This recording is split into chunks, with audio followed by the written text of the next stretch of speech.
में जो है 2 इनकाउंटर हुए हैं जिसमें एक सरफराज की जो है तो क्या कहना चाहिए? देखिए, ये सरकार, उत्तर प्रदेश की सरकार जो है फर्जी एनकाउंटर करने की माहिर सरकार है। देश कानून से चलता है, संविधान से चलता है, और संविधान की शपथ लेने वाले जब उसमें विश्वास न करें, मैं किसी भी अपराधी का पक्षधर नहीं हूं। अपराधी को सख्त से सख्त सजा मिलनी चाहिए जो उसने अपराध किया, लेकिन उसका जो भारत के संविधान में बाबा साहब डॉक्टर भीमराव अंबेडकर ने जो व्यवस्था दी है, उस व्यवस्था के अनुसार उस अपराधी को सजा मिलनी चाहिए, वरना फिर भारतीय गणतंत्र और बनाना रिपब्लिक में कोई फर्क नहीं पड़ता। और जो बहराइच की घटना है, आखिर वो क्यों हुई? क्या प्रशासन पे कार्रवाई की गई जो रिस्पॉन्सिबल थे सिक्योरिटी प्रोवाइड करने के लिए? क्या उन लोगों पर जिनकी वजह से ये हुआ?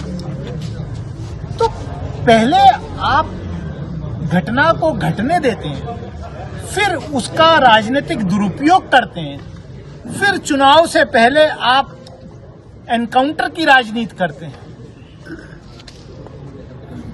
ये तरीका अच्छा नहीं है।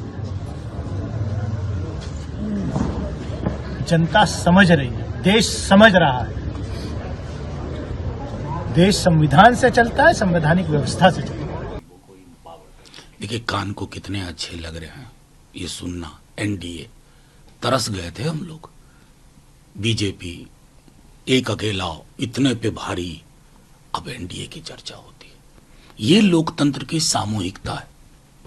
जो 24 का मैंडेट, कब आखिरी सुना था कि एनडीए की इतनी भारी भरकम मीटिंग हुई?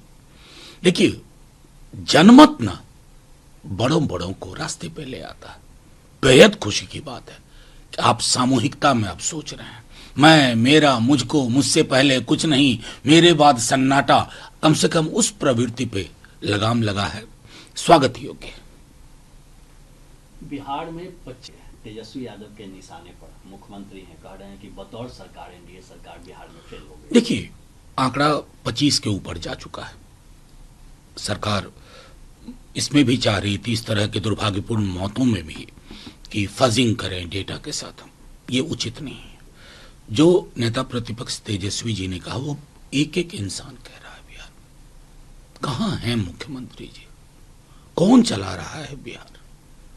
क्या एक ब्यूरोक्रेट, 2 ब्यूरोक्रेट, एक पॉलिटिशियन, 2 पॉलिटिशियन मिलकर के बिहार जैसे राज्य को चला रहे हैं, या चलाने का स्वांग कर रहे हैं? चल तो नहीं पा रहा है। मौतों का सिलसिला थमता नहीं। शराबबंदी के नाम पर गरीब को बंद कर दो जेल में।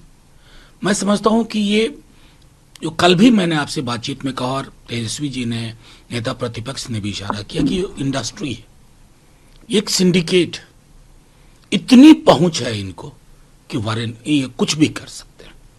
They get away with everything. जब तक इस पर लगाम नहीं लगेगी, सारी चीजें बेमानी।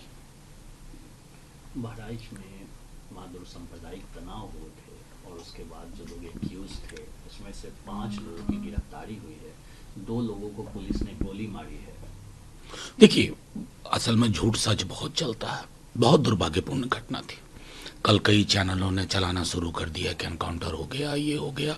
बहराइच पुलिस को, और मैं समझता हूं कि हॉस्पिटल के एक ऑफिसर को आकर के, एक डॉक्टर को क्लैरिफाई करना पड़ा। ये मामला सिर्फ बहराइच तक नहीं है, पूरे देश में, देश की हवा में जहर घुला हुआ है। 10 वर्षों से और कुछ नहीं हुआ है। एक देश के रूप में हमारी प्राथमिकता क्या है? कोई भी सरकार, कोई भी मुख्यमंत्री, कोई भी व्यक्ति और नौकरी पे बात नहीं कर रहा है, आय की असमानता पे बात नहीं कर रहा। हवा में जहर, जहर जब घुलता है ना, तो व्यक्ति को भीड़ में तब्दील कर देता है, और व्यक्ति जब भीड़ बन जाता है तो विवेक खत्म हो जाता है, और विवेक की मौत देश के महासागरीय चरित्र की भी मौत है। ये सिर्फ बहराइच का मामला नहीं है, अनुसंधान हो, जांच पड़ताल हो, लेकिन प्रोएक्टिव मेजर्स लेने होंगे। विदेश में जाके प्रधानमंत्री जी कहते हैं बुद्ध की धरती से आया हूं, थोड़ा देश में भी बुद्ध के संदेश को अपने लोगों के भी माध्यम से बहाल करें। बहराइच इनकाउंटर के बाद अखिलेश की एडमिनिस्ट्रेशन फेल है, इसलिए इनकाउंटर के जरिए कवर अप किया जाए। देखिए, एनकाउंटर के बारे में आप किसी को भी पढ़ लीजिए, दुर्दांत से दुर्दांत अपराधी का अगर एनकाउंटर होता है ना, तो ये लगता है कि सच क्यों छुपाया जा रहा है। कोई किसी ने अपराध किया है तो एजेंसी का काम क्या है, अपराध के तार को अनकवर करे, सारे जो नेक्सस हैं उसको एक्सपोज करे। एनकाउंटर सिर्फ व्यक्ति का नहीं होता है, एनकाउंटर सच का भी होता है, क्योंकि उसके बाद वो कहानी को, तारों को पिरोने का कोई भी सोर्स नहीं है, सूत्र नहीं है आपके पास। ये देश संविधान से चलेगा, कायदे कानून से चलेगा, रूल ऑफ लॉ से चलेगा। योगी की ठोक डालूंगा वाली पॉलिसी से नहीं चलेगा। ये प्योर असंवैधानिक है, जिसका नतीजा देखिए क्या हुआ। आज उत्तर प्रदेश के अंदर फिर 2 जन का एनकाउंटर, 2 जन के पैर में गोली मार दी।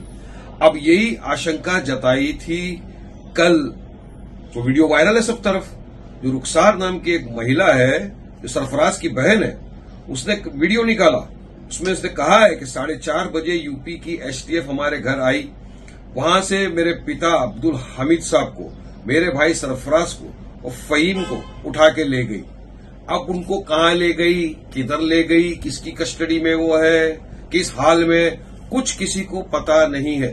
उन्होंने रिक्वेस्ट किया देश के प्रधानमंत्री को, योगी आदित्यनाथ जी को, कि भाई आप इंश्योर करिए कि इनकी हत्या ना हो जाए, हमको डर लग रहा है कि कुछ इनके साथ गलत हो सकता है।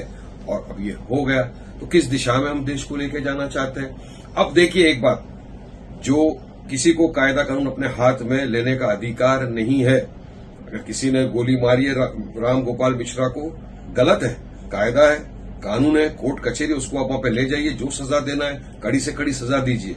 मगर इसका मतलब ये नहीं कि आप कायदे कानून का पालन नहीं करें, अपने हाथ में ले ले कायदे को। अब उनका आप क्या करेंगे, जो रास्ते पे निकल गए थे डंडा लेकर, लोगों की दुकानों को जला दिया, मकानों को जला दिया, वो भी तो दंगाई थे।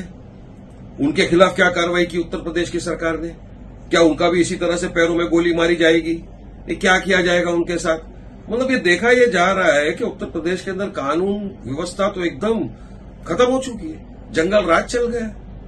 जहां पर पुलिस की हिरासत में अतीक अहमद सेफ नहीं, उनको गोली मार के चले जाते हैं, तो किस दिशा में ले जाएंगे? तो हम तो यही सवाल करेंगे कि ये सब चीज जो है एनकाउंटर वगैरह, ये नहीं होना चाहिए। सबको कायदे कानून का पालन करना चाहिए, वरना तो एक दिन आएगा कोर्ट कचहरी सब बंद कर दो, वकीलों को अपने घर पे भेज दो, जो भी पकड़ाया उसको पकड़ के लाइए, उठा के सीधा ठोक डालो, खत्म कर दो किस्से को वहीं पर।